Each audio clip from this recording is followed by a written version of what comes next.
All right, y'all. Topic 1.7 is the relationship between states and federal government. So, scholars, let's go ahead and get into it. Before we start, make sure you understand that when we talk about the federal government, we're talking about a central government or a national government. And when we talk about federalism, we are talking about this right here. Federalism is the relationship between states and federal government. So, by the time you get done with this, you should be able to know how the powers of the federal and state governments explain negotiations and their balance of power, and how the federal government influences the states. It shouldn't be too hard to figure out. Just some vocabulary to make sure we know before we get started. When we talk about like the national powers or the powers of the national government, we're going to probably refer to them mostly as enumerated powers. Okay, enumerated powers, and we will find that list in Article 1, Section 8 of the Constitution. When we talk about powers that just the states have, we're going to call those reserved powers. And we're going to see that this term right here, reserved powers, comes from a clause or a statement that is in the 10th Amendment. And then finally, we have concurrent powers, powers that are shared by the state and the national government. What I mean by this is they both have powers in these certain areas, and we're going to look at those together. One of my easy ways to remember concurrent is, especially if you're a Spanish speaker, CON is the word for with. So they work with each other. They both have some power or some say in what's going on. All right. And we'll talk about that in just a second. So just a couple of things you need to know. Federalism is laid out in the Constitution, the relationship between the states and the national government in Article 4. The first three articles, of course, are about the different branches of the national government. And now they're starting to talk about how the national government is going to relate to the states. A couple of things that you need to know from Article 4. I would give it a read. It is very brief. It is no Article 1. Actually, you know, if you've read Article 3 already, you know they get shorter and shorter as you go. Article 4, it does a couple of things. It tells the states what their responsibilities are to one another. It explains how to make new states, like not being able to make it from previous states. It's a lot of the same language or same ideas and principles that are in the Articles of Confederation. What I want you to see here, though, is this part that is highlighted. This is good stuff right here. One of the main things you need to take away from Article 4, knowing about it, is that it is where it's going to tell the federal government what they have to do for the states. And one of the things that the federal government is supposed to guarantee is that every state has a Republican, there's one of our key terms right there, form of government. Remember, a government in which people choose their representatives, all right?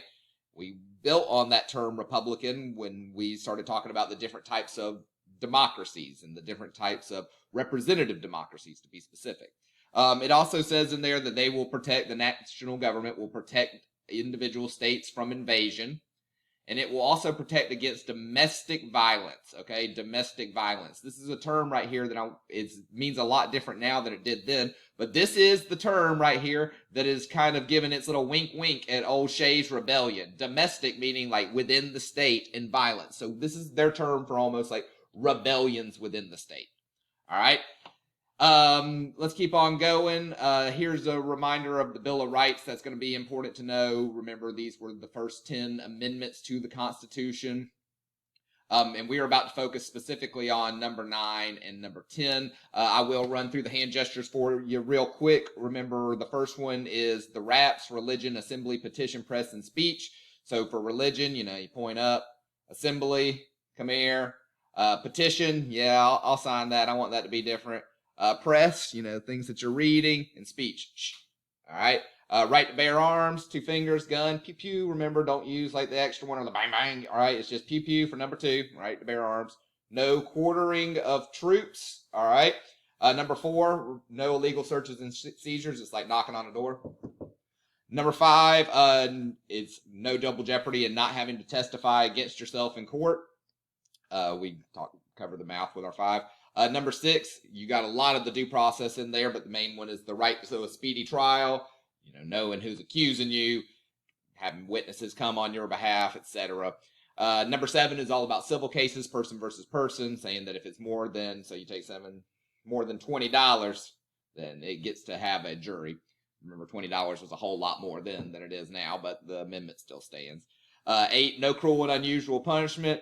There's a lot of different ones for this. I had a kid tell me that it'd be a cruel and unusual punishment to send someone to a lion's den and then went, rawr, rawr. And so, that's how I do it, all right? 8th Amendment, rawr, rawr. Number 9, not all the rights that you have are listed, all right? Just because you can't see it doesn't mean that it's not there, all right? And number 10, all powers not given to the national government expressly are reserved out to the states or pushed out to the states. All right, so let's get into this real quick. Federalism, number 9 and number 10 is going to play a big role, as you could guess here. Remember, the anti-federalists were the ones who pushed to get this to be a part of the Constitution. And number 9 and number 10 are kind of like their babies. All right, number 9, just like I said, it says very simply, hey, just because the rights aren't written down doesn't mean they don't exist. This amendment's going to come up later when we get to things like Roe versus Wade. All right, but number 10 is the one I want you to hone in right here, to be able to see that this term right here, reserved to the states. Powers not given in the Constitution to the national government are reserved or given to the states. And that starts to define the relationship between the national government and the states' governments as we try and figure out what this federalism thing is going to look like. Because up until this point, and this is the hard thing to understand, federalism did not exist.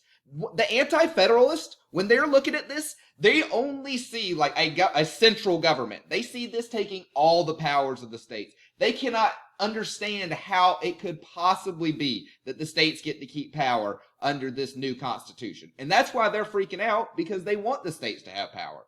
I know we know now with the power of hindsight that there are certain things the states do and certain things the national government does. But back then, that didn't happen. This is a part of the revolution. This is the experience, all right? So, let's keep on rolling. We got 2 types of federalism you need to know about, all right? We got dual federalism. That's kind of the intent of the founders. It's clear cut. It's easy, all right? It's kind of like our cake over here. It's got clear cut layers. Who does what? But over time, specifically after the Civil War, and then again as we go into the Great Depression, World War II, we get more of this mix, all right? It starts to look like a marble cake, all right? Obviously, I love food, so I'm going to use food metaphors whenever I can. That's going to come up again real soon. Cooperative federalism is what we're dealing with now, though. All right, so dual federalism is what the founders wanted. Cooperative federalism is what we got now. Dual federalism, we got clear statements of who's doing what. Cooperative federalism, it gets all mixed up. All right, so here's a little slide in here for you to kind of review yourself when you're going through it. Just really quick, the pro and con of federalism. All right, let's just think about this before we go any further. Because power is spread out between the states and the national government, the idea is that more people or groups, all right, depending on if you want to be, participatory or pluralistic, which is obviously, what some of our founders thought should be the way that we went. They have more people and groups that are able to get involved in the policy-making process. If it's just a national government, then a lot of people in the states are getting left out. If it's just the states, then the national government's not having a whole lot of say. It's like, but when you have them kind of working together, or at least doing different things, then it kind of makes it where different groups are involved in different portions.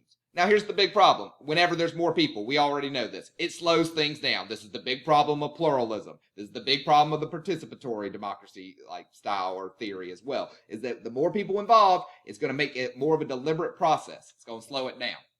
Now, let's get into what some of these things look like. All right, so we talked about our exclusive or enumerated powers. These are the ones that the national government has. We're not going to go through these right now. We're going to spend our time going through them another day. But Article 1, Section 8, this is where you're going to find a whole bunch of these right here. We see the exclusive powers. These are powers that the states have, all right? Just give this list a little look over real quick. And, of course, powers that they both have, all right? Well, maybe not you, but I pay federal taxes and I pay state taxes, all right? Because they both have a power of taxation. I have to follow federal laws. I have to follow Georgia laws, all right? It is they both have lawmaking power. They both have law enforcement. One's got the FBI. One of them's got local law enforcement, local police. They both set up their courts. We'll see how Congress is actually in charge of setting up the inferior courts of the Supreme Court. And usually that power lies in the state legislature as well to set up the courts.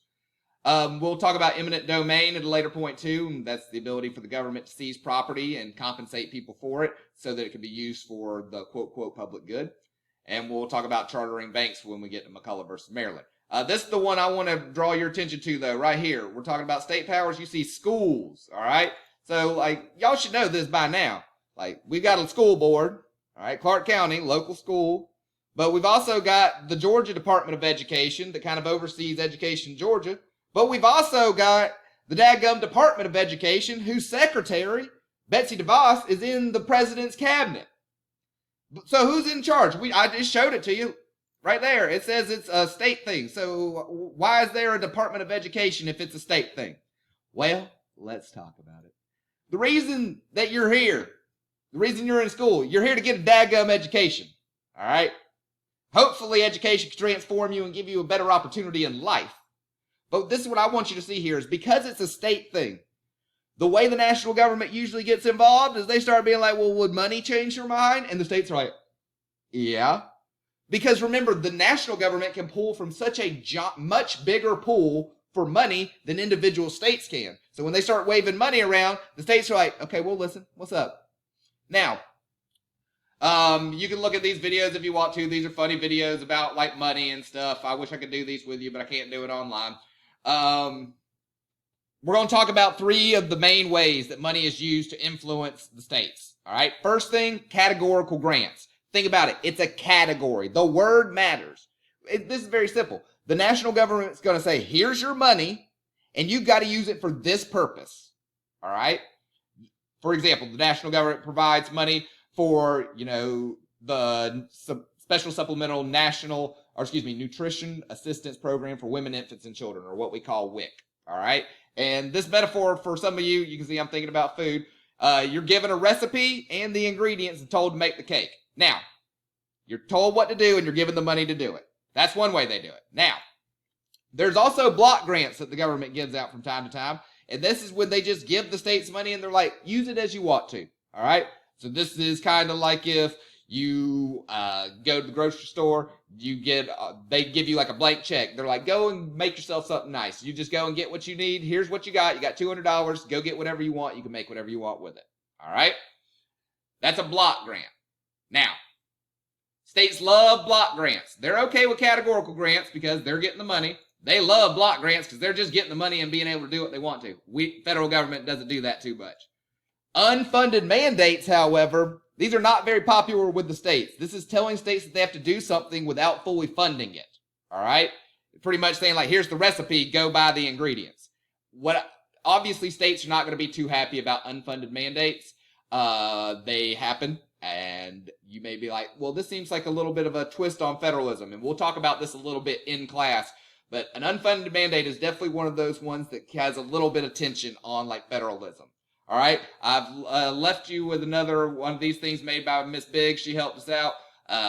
Things to be able to look at, seeing who wants the money. You see there, we got some pictures to go with it. Or if you're thinking about like the food. So just ways to look at it. So once again, we went through how the federal government and the state governments, negotiate with each other. And also how the federal government influences the states. One big way, money. All right, scholars, I hope you have a wonderful day. You were great and amazing. And good luck. If you have any questions, let me know.